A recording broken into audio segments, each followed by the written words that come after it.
एक म्हणजे MIMचे जे इम्तियाज जलील त्यांची एक लॉटरी लागली आणि ते निवडून आलेले आहे। रुरल एरियामध्ये भाजपाचा अजून काही एवढा प्रभाव नाही आहे। यावेळेस मराठा आरक्षणाचा निश्चित परिणाम होणार आहे निवडणुकीत। अंबादास दानवे हे भाजपकडून उमेदवारी स्वीकारू शकतात। त्याचं आहे रस्ते अजूनही बरोबर नाहीत आणि बाहेरचे जे शहरातले लोक या इथं येतात ते रस्त्याकडे बघून नाराज होतात की एवढी मराठवाड्याची राजधानी समजली जाते पण त्या हिशोबाने अजूनही रस्ते बरोबर नाही आहेत। कोणताच पक्ष सोडत नाही, फक्त आश्वासन देतात। अद्याप तरी त्याच्याबाबतीत काही निर्णय झालेला नाही। शेंद्रा MIDC अशा ठिकाणी जाऊन 10-12 हजारची नोकरी करावी लागते, तर रोजगारात थोडंफार सुधार व्हायला पाहिजे। इम्तियाज जलील अत्यंत हुशार माणूस, पत्रकार माणूस, परंतु त्यांना सुद्धा ही निवडणूक सोपी नाहीये। सत्तेच्या बाजूने राष्ट्रवादी आहे, विरोधातही राष्ट्रवादी आहे। मराठा समाजामध्ये, मराठा समाजातील तरुणांमध्ये ज्यावेळेस जो कोणी देईल ना उमेदवार मराठा, ते निश्चितच त्यांना खूप मोठी सहानुभूती भेटणार। नमस्कार, मी प्रतिभा चंद्रन। सत्ताकारण या नवराष्ट्राच्या विशेष कार्यक्रमात आपल्या सर्वांचं पुन्हा एकदा मनःपूर्वक स्वागत। आतापर्यंत आम्ही काही आमचे जे वरिष्ठ संपादक मंडळातले लोक आहेत, संपादकीय कार्यालयातले लोक आहेत, त्यांच्याशी चर्चा करत होतो।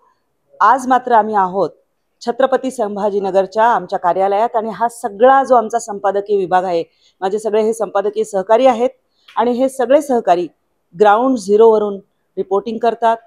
नवराष्ट्र आणि नवभारत हे जे आमचे दोन वृत्तपत्र आहेत त्यासाठी काम करणारे हे आहेत। आमच्या आवृत्त्या इथे नव्याने सुरू झालेल्या आहेत आणि त्यांची जी जाण आहे इथल्या सगळ्या एकंदर राजकारणाबद्दल, तर आमचे इथले जे ब्युरो चीफ आहेत हुसैनीजी, त्यांच्यापासून आपण सुरुवात करू।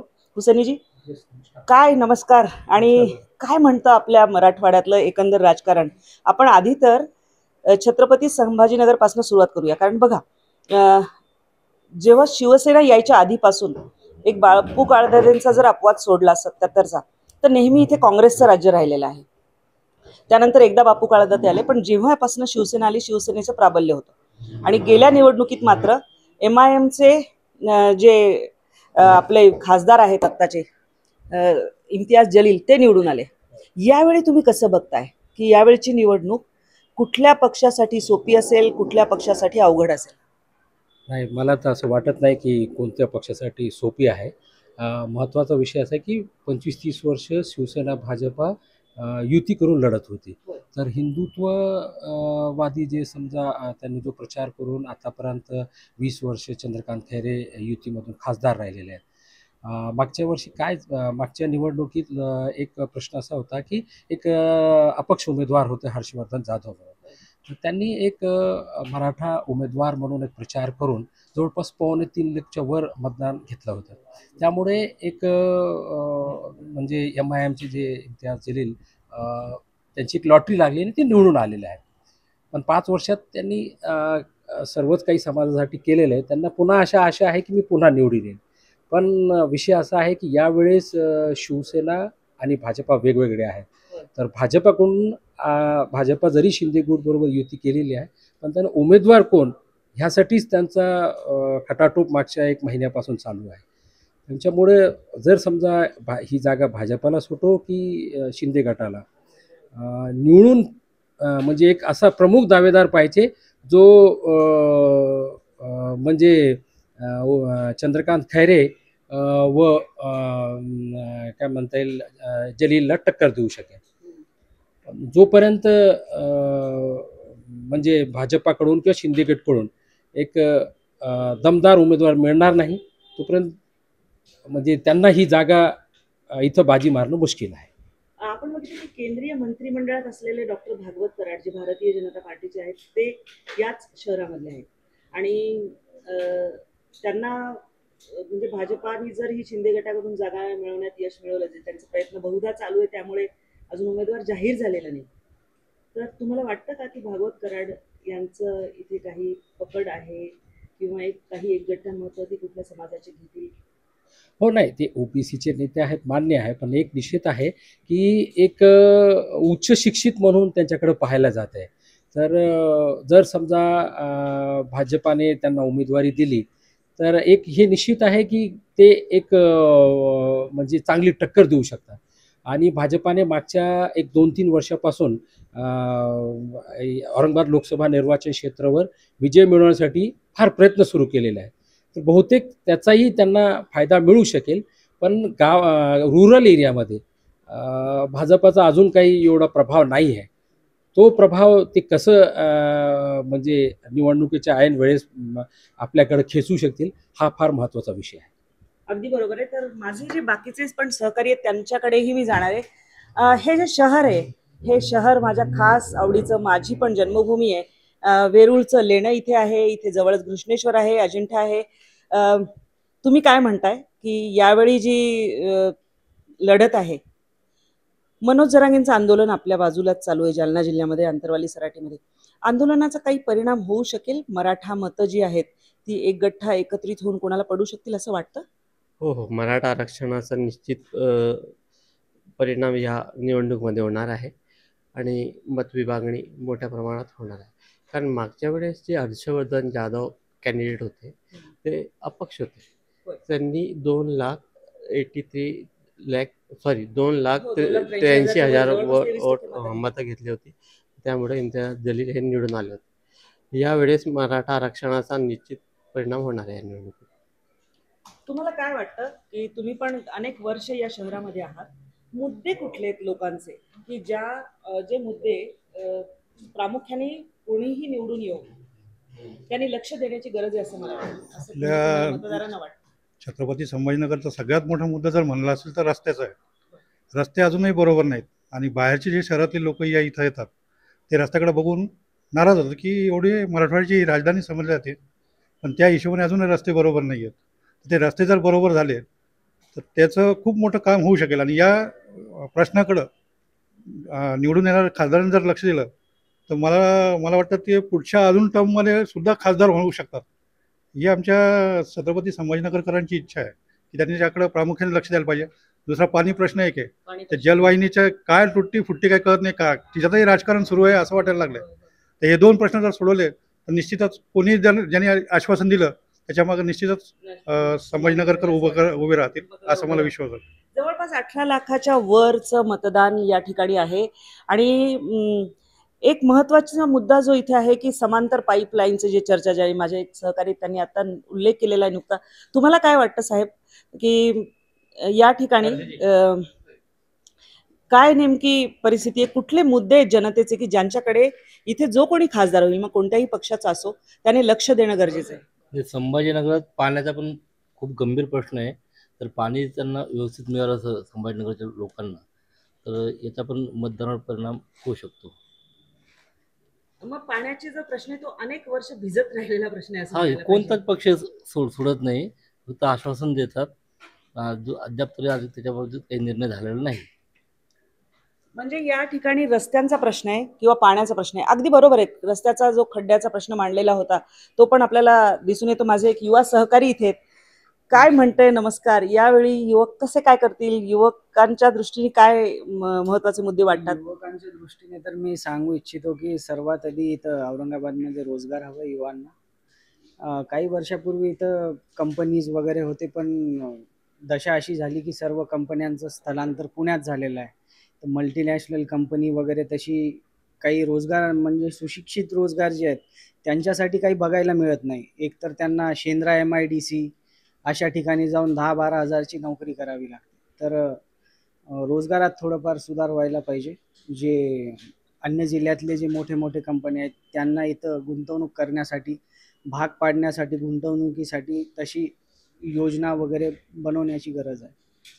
आणि आता जे आपल्या समोर कॅन्डिडेट उभे आहेत, जे उमेदवार उभे आहेत, तर त्यांच्यापैकी कोण वाटतं? आमचे एक वरिष्ठ सहकारीकडे त्यांच्याकडे आपण जातो. नमस्कार सर. की काय वाटतं तुम्हाला की कोणते सहकारी म्हणजे आता जे उमेदवार इथे आहेत त्यापैकी कुठला उमेदवार तुम्हाला वाटतो की स्ट्रॉंग आहे? म्हणजे खैरे तर अनेक वर्ष इथे खासदार होते. गेल्या वेळी इम्तियाज जलील निवडून आले, एक वेगळा चेहरा मिळाला. यावेळी अजून युतीने उमेदवार दिलेला नाही, युतीची रस्सीखेच चालू आहे. पण आपल्या इथे युतीकडनं जर म्हणलं तर भागवत कराड आहेत किंवा अतुल सावे आहेत. जर जागा भाजपाला सुटली तर ज्याच्यासाठी त्यांचा प्रयत्न सुरू आहे. काय वाटतं तुम्हाला? काय चित्र असेल? शक्यता तशीच वाटते. कारण संभाजीनगरची जी निवडणूक आहे राज्यामध्ये खूप चुरशीची आणि खूप उत्कंठावर्धक निवडणूक असते. संपूर्ण देशाचं लक्ष या निवडणुकीकडे लागलेलं असतं.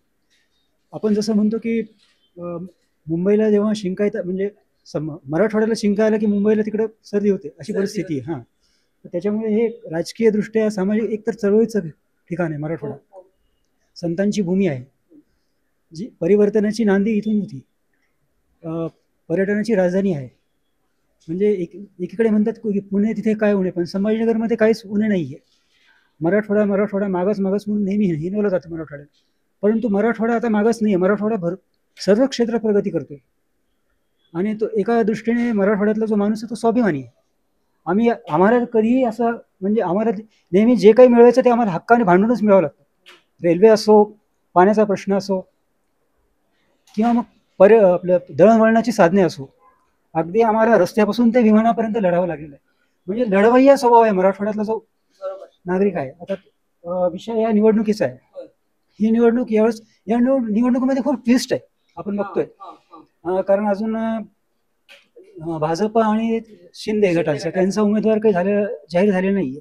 खैरेंना जी उमेदवारी मिळाली त्याच्यासाठी त्यांना स्वतःच्या पक्षातच खूप लढावं झालं.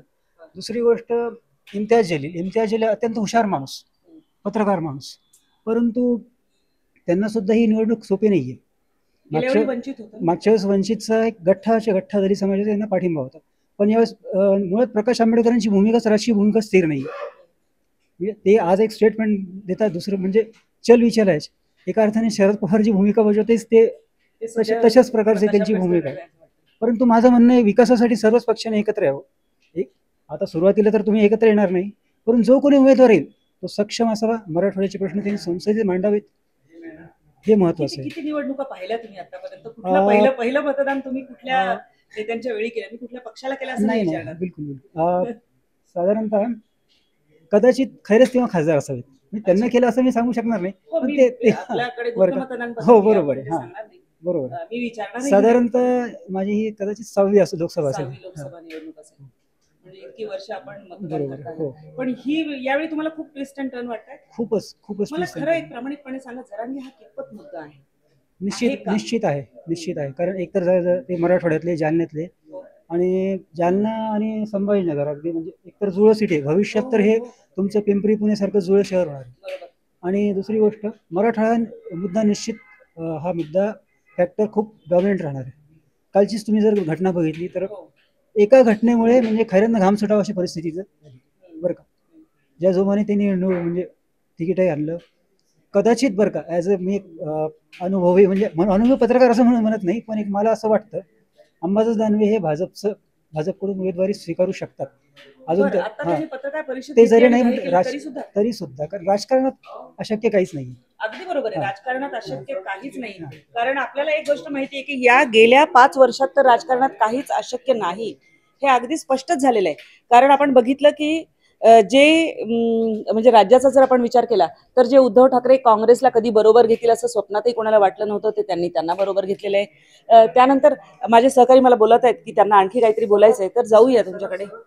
हां बोला. संभाजीनगरची जी निवडणूक असणार आहे याच्यामध्ये मराठा उमेदवार दिल्याशिवाय मजाच येणार नाही अशी परिस्थिती आहे. खूप मोठं मतदान आहे मराठा समाजाचं, आणि मराठा समाजाचं काम मराठा समाज जेवढा राजकारणात आहे मराठवाड्यात, संभाजीनगरमध्ये अगदी पहिल्या पिढीपासून आम्ही बघतोय.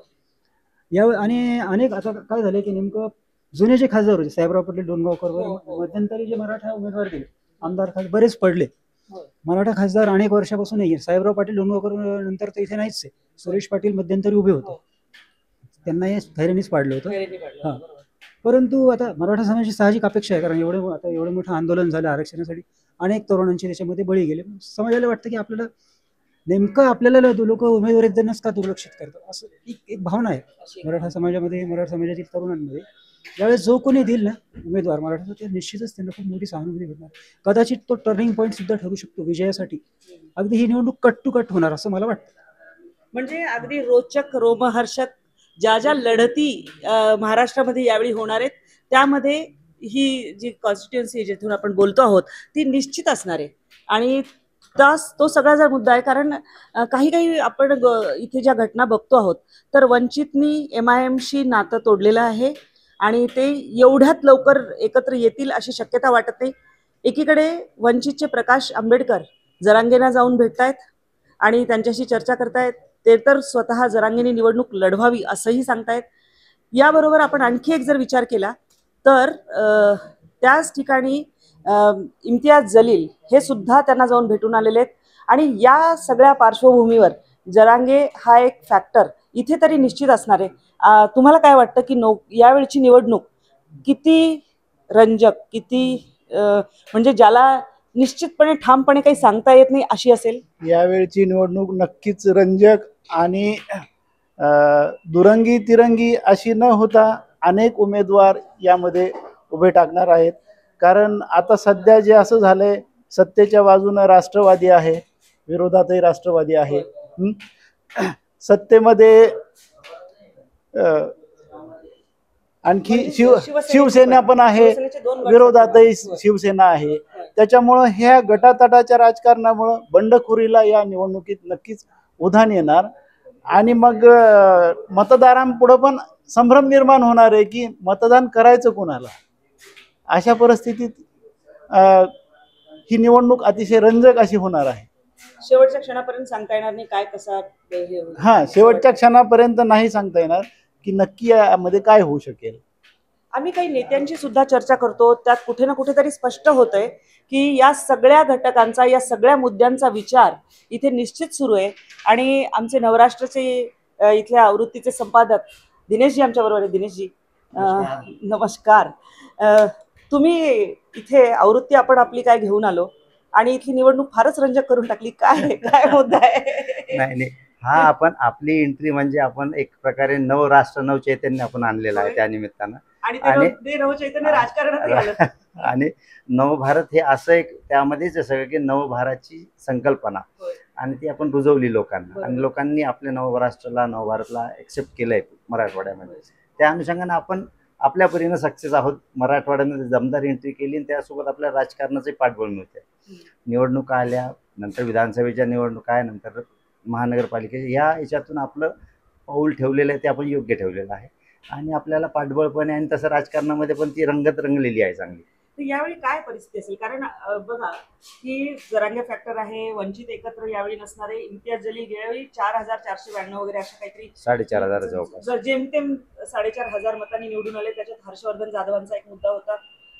युतीने अजूनही जाहीर केलेली नाही, म्हणजे जागा शिंदेना का जागा भाजपाला मिळेल, शिंदे गटाला मिळेल का भाजपाला मिळेल, हा एक प्रश्न चालू आहे. आणि या सगळ्यामध्ये तुम्हाला असं वाटतं का की शेवटच्या क्षणी काहीतरी सरप्राइझिंग एखादा आश्चर्यकारक असा उमेदवार भाजपा देऊन टाकेल? भाजप खेळीमध्ये नंबर 1 आहे. म्हणजे आत्तापर्यंतच्या मराठवाड्यातल्या राजकारणाचा कधी खेळ विचार बघितला कधी तर भाजप ही खेळीमध्ये अग्रेसर राहिलेली आहे आणि त्या खेळीमधूनच नवीन काहीतरी होईल. हे जे भाकीत वर्तवल्या जाते तसंच होणार आहे. भाजपकडनं ऐनवेळी असा काही कार्ड दिला जाईल, असा काही उमेदवार दिला जाईल की त्याच्यामध्ये त्या तोडीचा, खैरेंच्या तोडीचा किंवा इम्तियाज जलील यांच्या तोडीचा कॅन्डिडेट असला पाहिजे आणि तो निवडून येण्याचा दावेदार राहू शकतो. अशा हेतून त्यांची प्लॅनिंग सुरू आहे आणि ती बहुधा त्यांच्या त्या पावलावर योग्य आहे. पण एक दुसरीकडे पाहिलं तर की हे मराठवाड्याची राजधानीचं शहर आहे संभाजीनगर, म्हणजे मराठवाड्यात. आणि आत्तापर्यंत हा शिवसेनेचा बाणेकिल्ला राहिला आणि या बाणेकिल्ल्यामध्ये आत्तापर्यंत शिवसेनेचं वर्चस्व हे अबाधित होतं, फक्त मागची इम्तियाज जलीलची टर्म सोडता. आणि त्यावेळी हर्षवर्धन सारखा मराठा उमेदवार उभं राहिल्यानंतर सुद्धा 4500 मतांनी पराभव होणं हे मोठं केवळ एका प्रकारे खैरेंची ती विजय होता, तो खैरेंचा विजयच होता, तो पराभव नव्हता. एवढ्या याच्यातही त्यांचा विजय मानलं तरी चाललं. यावेळेस फक्त आता यांच्या पक्षांतर्गत सेनेमधल्या अंतर्गत ज्या गटबाजीमुळं, कारण अंबादास दानवे सुद्धा याच्यामध्ये रेसमध्ये होते उमेदवारीच्या, गेल्या 10 वर्षापासून ते प्रयत्न करतात आणि त्या प्रयत्नांना यावेळेस पक्षप्रमुखांनी लगाम लावला ऐन वेळेला आणि त्यांनी बहुतांश 101 गावांचा तर प्रचार दौरा सुद्धा केलेला आहे. त्यामुळे आता कार्ड फिरवणं त्यांनी की नाही मी नाही खैरे साहेब आहे, तर हा मला असं वाटतं की हा अंतर्गत गटबाजीमध्ये त्यांनाच नुकसानीचं होऊ शकतं. आणि मनोज जरांगेचा जो विषय आहे तो भाजपनं आत्ता, शिवसेनेनं आत्ता असा घेतला आहे की तो हर्षवर्धनचा जो चाललं होतं त्यावेळेस सेम परिस्थिती आत्ता मनोज जरांगेच्या निमित्तानं वगैरे, तरी त्याचा एवढा इफेक्ट होईल इथल्या निकालावर असं वाटत नाही मला. कारण एक गट हा मराठा समाजाची मतं कधीच खरं गेलेली गेलेली नाही नव्हती असं आपल्याला दिसून आलं. आणि पण वंचित आणि MIM यापैकी कोणाच्या बरोबर जरांगे जाऊ शकतात? कारण दोघांचेही कुठे ना कुठेतरी प्रयत्न सुरू आहेत असं दिसतं नाही, की दोघांच्या पैकी बरोबर जरांगेंना घ्यावं. जरांगे वंचित सोबत गेले तरी त्याच्यामधून काही असं फलित काही होणार नाही. कारण पण महाविकास आघाडीला बसू शकतो, नाहीतर त्यातून वेगळंच काहीतरी असं अचानक कोणाच तरी लकी लागू शकते, ड्रॉ लागू शकतो, असं होऊ शकतं. इम्तियाज जलील पुन्हा त्याच फरकानं परत येऊ शकतात, असं पण चित्र वेळेवर होऊ शकतं. फक्त आता वंचितची भूमिका ही महत्त्वाची काय राहते याच्यावर तुम्ही राजकारण आहे. कारण मराठवाडा सर्वात जास्त झपाट्याने विकसित होणारा औरंगाबाद शहर किंवा संभाजीनगर शहरचा विचार केला तर मुंबई पुण्यानंतर सगळ्यात मोठा झपाट्यानं अशातलं सगळ्यात असं. आणि आता त्याला जोड म्हणजे समृद्धी महामार्ग नागपूर टू मुंबई आणि सोलापूर धुळे हा राष्ट्रीय महामार्ग याच्या शहरातून गेल्यामुळं आता विकासाची जी पावलं इकडं पडलेली त्यामुळं मुंबई पुण्याची सुद्धा उद्योजक इकडे वळत आहेत. तर तो विचार करता इथलं आता राजकारण जो आहे पूर्ण हा विकासाच्या दृष्टीने चालणार आहे आणि भाजप त्यातच यश मिळू शकतो असं दिसतंय याच्यामध्ये. यांना असं वाटतंय बरं का की या सगळ्या याच्यामध्ये जे एकंदर चालू आहे त्यामध्ये भाजपचा उमेदवार लागू शकतो, विजय होऊ शकतो. तुमचं काय म्हणणं आहे? पैठणहून येतात तुम्ही, संतांची भूमी, संत एकनाथांची भूमी. नाही, मला काय वाटतंय की हा जो जुने लोक आहे ना, समजा आता कैरे साहेब असो, कराड साहेब असो, हे सगळ्यांनी थोडं बाजूला सरकावा, तर नवीन तरुण पिढीनं त्याला झा द्यावा. कारण प्रत्येकडे आता तुम्ही म्हटलं ना, त्याच्यात मी सहमती आहे. त्यांनी शेवटच्या टायमाला काय करणार ते आता बघा. पांडिचेरीचे गव्हर्नर होता, त्यांना राजीनामा द्यायला लावलं, तिथं दयानिधी महाराजला मार कावडायला, लोक त्यांना वापस करते.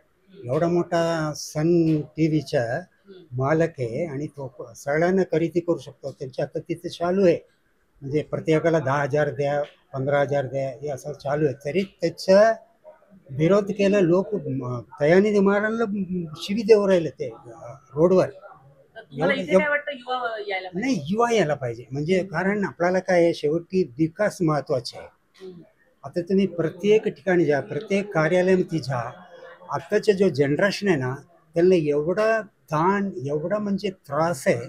पण आम्ही आता आमच्या 74 वय चालू आहे, आम्हाला एवढा त्रास झाले नाही.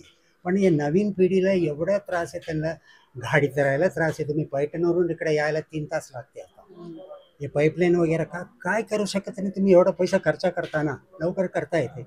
एवढा मोठा धरण कशामुळं बांधला? शेतकरीसाठी बांधला. आणि हे धरण जो फाउंडर, जो वाल्मीचे फाउंडर आहे, त्यांना मी 1-2 वर्षापूर्वी कलकत्ता जाताना विमानात भेटला होता. ते साहेबाला, ते सायंटिस्ट आहे. त्यांनी काय म्हणलं, आम्ही जो आम्ही तयार केलंय ना, त्याचं 85% काम सुद्धा झाले नाही म्हणे. काय कारण आहे? राजकारण आहे की नाही. म्हणजे हे शेतकऱ्यासाठी आम्ही हे धरण बांधलं होता, हा पाणी पाहिजे होता. आणि इथं 50 म्हणजे बीरच्या कंपनी आलेले, पाणी बॉटलच्या कंपनी, त्याचे सगळा उपयोग आता पिण्यासाठी चालले. शेतकऱ्याला पाणी नाही. आता बघा, आम्ही करतो आता शेंद्र, आम्ही त्यांना विचारलं होता, साहेब आता औरंगाबादचे जो कंडिशन आहे, 14-15 लाख लोक आहे, यांना पाणी भेटत नाही. आठवड्याला 1 दिवस पाणी येते. तुम्ही शेंद्रासारखे नवीन शहर तयार करता, आता आणखीन 3-4 लोक वाढतील, त्यांच्यासाठी तुमचं काही प्लॅनिंग आहे का? लोकांना पाणी तरी मिळालं पाहिजे ना. आता किती त्रास आहे म्हटलं तर ते म्हणे, नाही बाबा, महाराष्ट्राचं राजकारण वेगळे. पण आम्हाला पण कळते की मी पण 50 वर्ष झाले. पण हे मागच्या 5 वर्षापासून फक्त यांच्या ओढाओढीची चालू आहे, बाकी काही नाही आहे. विकास काय झाला सांगा ना. कोणी येऊ द्या, आम्हाला जे आहे ना, हे बघा आता जातीयवाद हे वगैरे वगैरे काही करून उपयोग नाही, करायचाच होतं नाही आहे की नाही. आज पवित्र रमजान महिना आहे. आता हे पण येऊन आता 5 वर्ष यांनी काय विकास केला ते सांगा. त्याच्या अगोदर कैरे साहेब होता, काय विकास झाला सांगा. हे गव्हर्नमेंटचे प्लॅनिंगच आहे ना. विषन आपल्याला म्हणजे शहर वाढविलं, लोक वाढविलं, म्हणजे हे सगळं करायचं तुमची जबाबदारी आहे. रेस्पॉन्सिबिलिटी इन्क्रीज पॉवर आहे म्हणतात. आता तुमच्या जबाबदारी आहे ना, एका आमदारच्या खासदारच्या जबाबदारी असतात ना, माझे हे ते काम सहकारी- काय केलं तुम्ही? दिनेशजी, आपले जे हे सहकारी आहेत, गंमत तुम्हाला सांगते की हे सगळ्यात वयाने आपल्यामध्ये वरिष्ठ आहेत आणि फार मधुर असा कानडी हेल असलेली भाषा बोलतात. मला त्यांची भाषा अतिशय आवडली आणि ते तरुण उमेदवार मागतायत. तरुण उमेदवार पाहिजे जो फक्त विकासाकडे लक्ष देईल असं वाटतं तुम्हाला? पूर्ण भारतात तरुण मंडळी पाहिजे. हम्म. हे सगळं म्हणजे म्हातारा कोतारा आहे ना, घरी तो बदल त्यांना अपेक्षित आहे. तो व्हायला पाहिजे. तो व्हायला एका पाहिजे असं वाटतं. एका प्रकारे तो बदल अपेक्षित आहे आणि तो व्हायलाच पाहिजे. तो कारण किती दिवस आपण त्याच मुद्द्यावर लोकांसमोर जाणार. तर नवीन नवीन मुद्दे घेऊन नवीन पिढीच जाऊ शकते. आपण एक जी पिढी 40-45च्या पुढे गेली ती पिढीचे विचार बदलतात आणि भविष्याचा विचार नाही करत. ही तरुण पिढी भविष्याचा विचार करून जाऊ शकते, म्हणून आता तरुण पिढीला संधी दिली पाहिजे असा एक सूर निघतोय सगळ्यांकडे. एक बोलायचं अगदी बोला बोला बोला आपण बरं बोला. का? बोला ना. आता बघा, आता सामना पेपर आहे ना, माझ्याकडं सामना पेपर स्वतः मी बाळासाहेब ठाकरे यांना 77 मध्ये त्यांच्या दादरच्या घरी भेटून मी मार्मिक साप्ताहिक सुरू केला होता. म्हणजे सामना परिवाराशी माझे 45 वर्षापासून संबंध आहे. संबंध. पण आता आम्हाला पेपर वाचताना काय दुःख होते माहिती का? एक ठाकरे साहेब होता, आता जो शिंदे साहेब आहे, कितीतरी असेल समजा मुख्यमंत्री आहे, कालपर्यंत तुमच्या सहकारी होता. आता बघा, माझ्याकडे पेपर वाटणारा पोर आहे, 30 वर्ष माझ्याकडे काम केलं होतं, काल निघून गेला. पण आतापर्यंत जो माझ्या बरोबर होता ना, मी त्याला शिवीगाळ द्यायचा नाहीतर काय दुसरा शब्द बोलायचे, हे आपल्याला सोपं वाटते का? त्यांनी हे मिंदे गिंदे हे सगळं जो आहे ना, हे वाटत नाही. कारण कितीतरी असेल ना, आज मुख्यमंत्री आहे आणि त्यांचं परिवार आहे, त्यांच्याबरोबर सहकार्य लोक आहे, यांनी सगळं आहे ना थोडाफार म्हणजे माणुसकी पाळावा. हे राजकारणामुळे एक दुसऱ्याचं एक करणे आम्हाला चांगलं वाटत नाही. बरोबर आहे. अगदी सुसंस्कृत राजकारण असावं कुठेतरी आणि माणूस जो आहे ते, कारण पक्षामध्ये सगळ्यांना आदर द्यावा असं हे आमच्या वरिष्ठ सहकाऱ्यांचं म्हणणं आहे. आणि खूप मोठा इतिहास, खूप मोठा संघर्ष, राजकीय संघर्ष सगळं जवळून पाहिलेले सहकारी आहेत. माझ्या या सहकाऱ्यांना अजून काहीतरी बोलायचंय, सांगा तुम्हाला काय म्हणायचंय. मॅडम, मागच्या निवडणुकीत आणि ह्या निवडणुकीमध्ये फार फरक आहे. कारण सगळी समीकरणं बदललेली आहेत. मागच्या वेळेस काँग्रेस आणि शिवसेना वेगळी लढली होती आणि मागच्या निवडणुकीत काँग्रेसला म्हणजे 90,000 मतं मिळाली होती. यावेळेस काँग्रेसचा कॅन्डिडेट नाही आहे आणि त्यांची युती ही उद्धव बाळासाहेब ठाकरे पार्टीसोबत आहे. हां, तर ते फरक निश्चितपणाने खैरे यांना खैरे जर युती धर्म सगळ्यांनी पाळला तर हा फरक निश्चित. हो. आणि वंचित आघाडी नसल्यामुळं MIMला मागच्या निवडणुकी इतकं सोपं नाही ही निवडणूक. म्हणजे हे शहर मी तुम्हाला सांगू इच्छितो दर्शकांनो की माझी जन्मभूमी आहे. अनेक वर्ष मी इथे पाहिलेले आहेत. माझं पहिलं मतदान याच शहरामध्ये झालेलं आहे. इथल्या राजकीय उलथापालथी पाहिल्यात, सांस्कृतिक उलथापालथी पाहिलेल्या आहेत आणि या ठिकाणी जे या शहरामध्ये असलेली खासियत आहे म्हणजे इथून जवळच देवगिरीचा किल्ला आहे. सांस्कृतिक वारसा वेरूळच्या लेण्यात अजूनही गेलं तरी डोळ्यात पाणी उभं राहतं आणि आश्चर्यचकित व्हायला होतं की हे लेणं कसं तयार केलेलं असेल. घृष्णेश्वर सारखं एक ज्योतिर्लिंग इथे आहे. भद्रा मारुती सारखा एक हनुमानाचं मंदिर इथे आहे आणि याशिवाय अजिंठा जे ऐतिहासिक स्थळ आहे ते इथून अगदी 100 किलोमीटरच्या अंतरावर आहे. असं असतानाही पर्यटनाचा जेवढा विकास व्हायला पाहिजे त्याकडे लक्ष इथे कोणीही दिलेलं नाही. धरणाची जर आपण म्हटलं तर जायकवाडीसारखं मोठं धरण असताना खरं म्हणजे पाण्याचा प्रश्न जो या ठिकाणी आहे तो असायला नको होता.